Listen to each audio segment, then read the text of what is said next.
Hi, this is Beth Creedon. Today I want to talk about suffering and trying to get used to not knowing what's going to happen in the future or in the next minute or, yeah, soon.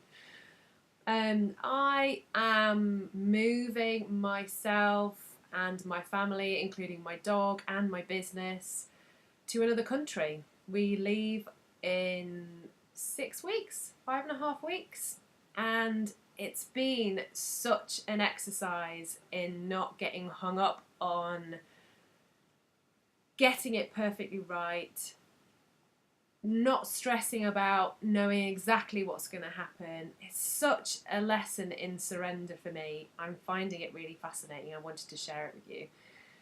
So, this isn't about being okay with everything, but it is a case of noticing where I'm starting to get really tight and anxious and suffering about something, and noticing when I am allowing and placing my energy in a direction that feels sufficient and timed and encouraged, and knowing all the things that I need at this time, like support and getting tasks done and not avoiding stuff. And actually, the thing that's helped the most is noticing when I'm going into overwhelm and feeling like things are getting on top of me, and that it isn't things getting on top of me, it's my thoughts about things that are filling my brain and creating a cloudy sensation or just sheer panic.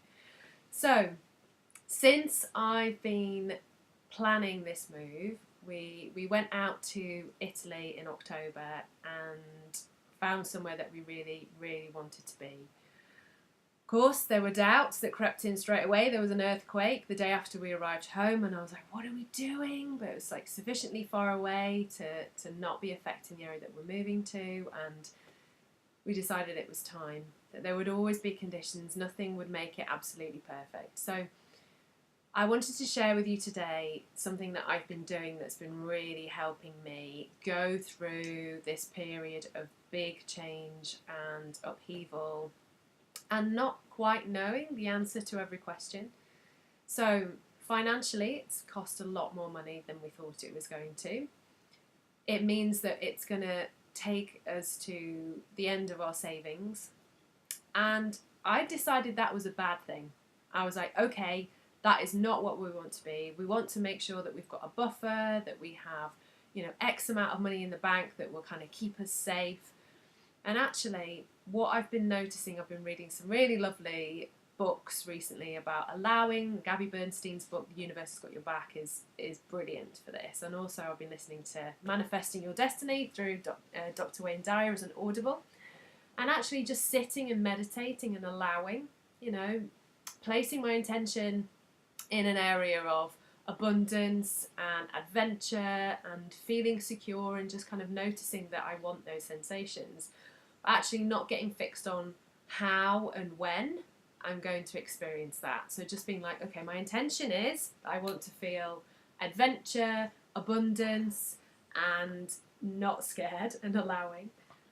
And I just wanted to share with you some really lovely stuff that's been coming up for me. So I noticed that I was a little bit down on the money I thought it was going to be. The next day I received an email telling me that I was then going to receive that amount of money back again.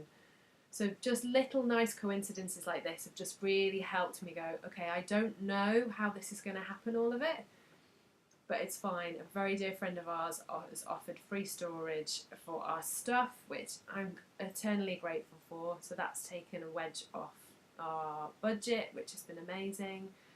We've just been asking, sharing with people. We've sold bits of furniture. A friend of mine, my amazing neighbour, Charlene at DeCourty Designs, is going to cover our ottoman with a lovely piece of fabric as a leaving gift for us. Her stuff is amazing. So I just wanted to share that I just didn't know that these things were going to pop up. And actually, the more I'm sharing and sharing how vulnerable I'm feeling, and sharing, that I'm excited about it and that we're kind of putting things in motion, we're giving things away, we're not getting attached to stuff, we're not holding so tightly, we're kind of giving things that are really precious to us previously but we just don't think are going to serve us away. and just being more in the flow. Noticing when I'm thinking like, this is bad, this isn't going the way I thought it was going to, so it's therefore bad. I'm just standing back and being more of the observer and just going, actually, noticing my kind of anxious feelings about it, going, I don't actually know if that's a bad thing or not yet. You know, maybe the fact that we'll go to Italy with very little in our reserves will mean that, you know, we'll integrate better because we'll be kind of more outward facing rather than insular, going, oh, we're all right. You know, maybe that will allow us to kind of share ourselves more and become more resourceful and kind of integrate and trust the Italian system more. Or, you know, I just don't know. And I just wanted to share the freedom I'm feeling inside myself because I'm doing this, and actually wondering how you can incorporate that in your day to day. What are you noticing that you're thinking, oh, that's not gone that way, or I've not expected that, so that's equals bad. Maybe it doesn't. Just if you can kind of catch yourself in that moment and just breathe into it and just go, okay, I don't actually know what's going to happen from this. My intention can be that I can put love in this area and go, okay, I'd like this to be resolved, but putting the pressure on yourself that you have to resolve it now and that with like really hard thinking invariably isn't the way.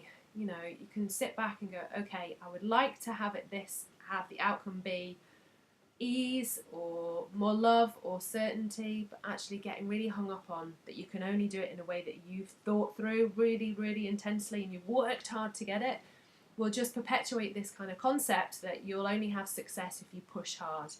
And I found that the other way is more fulfilling and actually allows you to integrate and have more beautiful human connections because of it, because we're, you know, outward facing, we're communicating more, we're doing reciprocal energetic exchanges of things, and actually having a lovely life now, not just when the thing is fixed or when the thing that's wrong is over.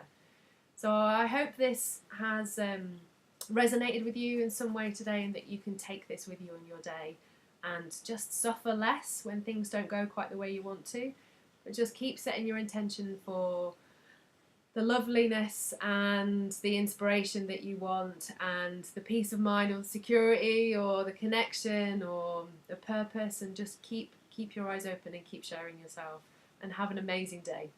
Thank you.